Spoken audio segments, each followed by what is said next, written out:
Hi, are you an author trying to decide which of the many sizes you would like your book to be published? Well, you've come to the right place. I'm Jennifer, the traveling publisher, coming to you from my Honda Pilot called Joy because I'm still looking for my RV. And I'd like to talk to you a little bit about what we in the publishing industry call trim sizes. That's literally the size that the paper for your book is trimmed.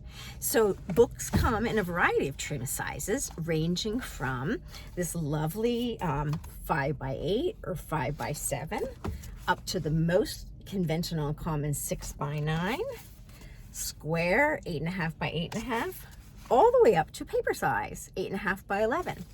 So I was reminded by a conversation I had today with one of my authors. His name is Jack Filer. He's the author of these two awesome books, Preparing for Jesus, an Advent Devotional, and Coin and Dagger. We're talking about his third book, which is called The Widower and the Washer. And I asked Jack, well, what do you have in mind, Jack? Do you think it'll be small, 5x7, or large, 6x9, or somewhere in the middle? And he reminded me of a very interesting thing about publishing, which is, while there are no hard and fast rules, there are sort of like guidelines depending on the genre of your book.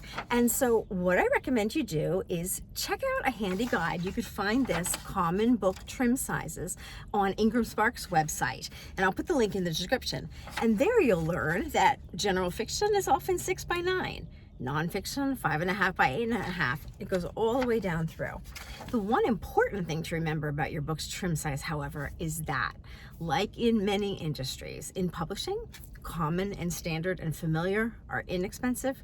Weird and unusual are very expensive. And so if you, for instance, want to do something familiar like a 5x7 or a 6x9 or an 8.5 by 11, you're going to find that works really well on your wallet. If, however, you want to do a fancy book that's shaped like an egg or that is some kind of funky size like 4x4, it's going to cost a lot of money for you to have that book printed. Another important thing to note is you might have noticed one commonality of all of these books is their portrait. If you take a portrait book like this and you turn it this way and make it landscape, friends, it costs about twice as much to print. Something to do with the way books are trimmed. My last piece of advice on trim size, friends, is before you get really, really wedded to the trim size of your book, go ahead and double check with your printer or your printer distributor, such as Amazon KDP or Ingram Spark, and just make sure that they offer that trim size in the ink that you want, such as, for example, do they offer an 8x10 book in color? Or, for example, do they offer a 5x8 book in black and white?